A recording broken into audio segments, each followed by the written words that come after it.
আসসালামু আলাইকুম।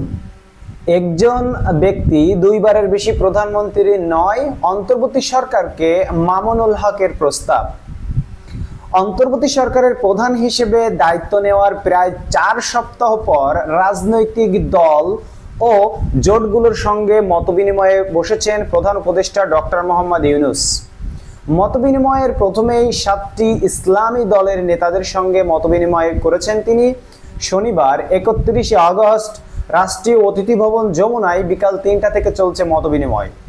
সিরিজ মতবিনিময়ের মধ্যে ছিল বাংলাদেশ খেলাফত মজলিসও। দলটির আমির মাওলানা ইউসুফ আশরাফের নেতৃত্বে প্রতিনিধি দলে ছিলেন মহাসচিব মাওলানা মামুনুল হক ও যুগ্ম মহাসচিব মাওলানা জালাল উদ্দিন। মতবিনিময় শেষে গণমাধ্যমে মাওলানা মামুনুল হক বলেন, প্রধান উপদেষ্টাকে তাদের দলের পক্ষ থেকে বলা হয়েছে একজন দুইবারের বেশি প্রধানমন্ত্রী থাকতে পারবেন না, এটা একটা যৌক্তিক আইন, আমি সমর্থন করি। একজন দুইবারের বেশি প্রধানমন্ত্রী নয় এমন প্রস্তাবনা সহ 6 দফা অন্তর্বর্তীকালীন সরকার প্রধান ডক্টর মোহাম্মদ ইউনূসের কাছে প্রস্তাবনা দিয়েছে বাংলাদেশ খেলাফত মজলিস। মামুনুল হক বলেন, 5 মে 2013 সালে মতিঝিলের শাপলা চত্বরে নিহত সহ সম্প্রতি ছাত্র জনতার অভ্যুত্থানের ঘটনায় হত্যাকাণ্ডের সুষ্ঠু তদন্ত ও বিচার দাবি করেছি। 5 মে ও এর পরবর্তী সময়ে হেফাজতে ইসলাম সমমনা দলগুলোর নেতাদের বিরুদ্ধে দেওয়া মামলাগুলো 1 মাসের মধ্যে নিষ্পত্তি করার দাবি জানিয়েছি। অন্তর্বর্তী সরকারের প্রধান উপদেষ্টা তার সরকারকে সহযোগিতা আহ্বান জানিয়েছেন। উল্লেখ করে মামুনুল হক বলেন, আমরা সহযোগিতার প্রত্যয় জানিয়েছি। নির্বাচন ও প্রশাসন সহ প্রত্যেকটা খাতের প্রয়োজনীয় সংস্কার করে যৌক্তিক সময়ের মধ্যে নির্বাচন করার দাবি জানিয়েছি।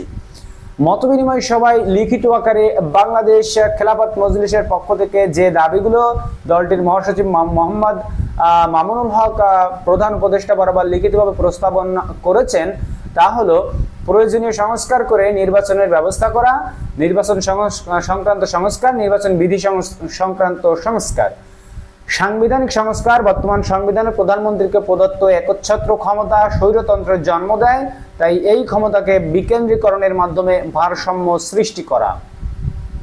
2 মেয়াদের বেশি একই ব্যক্তি প্রধানমন্ত্রীর দায়িত্ব পালনের ব্যবস্থা বন্ধ করা, প্রধানমন্ত্রী হওয়ার পর দলীয় পদ থেকে পদত্যাগের বিধান রাখা, সংসদ সদস্যের দলীয় সিদ্ধান্তের বাইরে ভোট দেওয়ার সুযোগ রাখা, বিচার ব্যবস্থা বিচার বিভাগকে নির্বাহী বিভাগ থেকে সম্পূর্ণ স্বাধীন রাখা, বিচার বিভাগে সরকারের হস্তক্ষেপ মুক্ত রাখার স্বার্থে বিচারপতি নিয়োগ ও বিয়োগের জন্য জুডিশিয়াল কাউন্সিল গঠন করা, শিক্ষা ব্যবস্থা থেকে ইসলামের যে সাথে সাংঘর্ষিক বিতর্কিত বিষয়সমূহ বাদ দিয়ে ধর্মীয় ও নৈতিকতা শিক্ষা সংযোজন করা, পুলিশ ও প্রশাসনকে সরকারের নিয়ন্ত্রণ মুক্ত রাখা, রাজনৈতিক উদ্দেশ্যে তাদেরকে ব্যবহারের পথ বন্ধ করা, কুরআন সুন্নাহ বিরোধী আইন বা নীতি প্রণয়ন না করা। এই দাবিগুলো দিয়েছে খেলাফত মজলিসের মহাসচিব মাওলানা মামুনুল হক। বন্ধুরা, যে যেখান থেকে দেখছেন আমাদের চ্যানেলের সাথেই থাকুন। আমরা আপনাদেরকে সত্য ঘটনা এবং সত্য খবর প্রোভাইড করে থাকি, আপনার কাছে পৌঁছে দিই। এজন্য দেশ ও প্রবাসে যে যেখান থেকে দেখছেন আমাদের চ্যানেলটিকে সাবস্ক্রাইব করে রাখুন। দেখা হবে পরবর্তী ভিডিওতে। এর ভিতরে আমাদের ভিডিওতে একটি লাইক দিতে বলবেন না। আল্লাহ হাফেজ।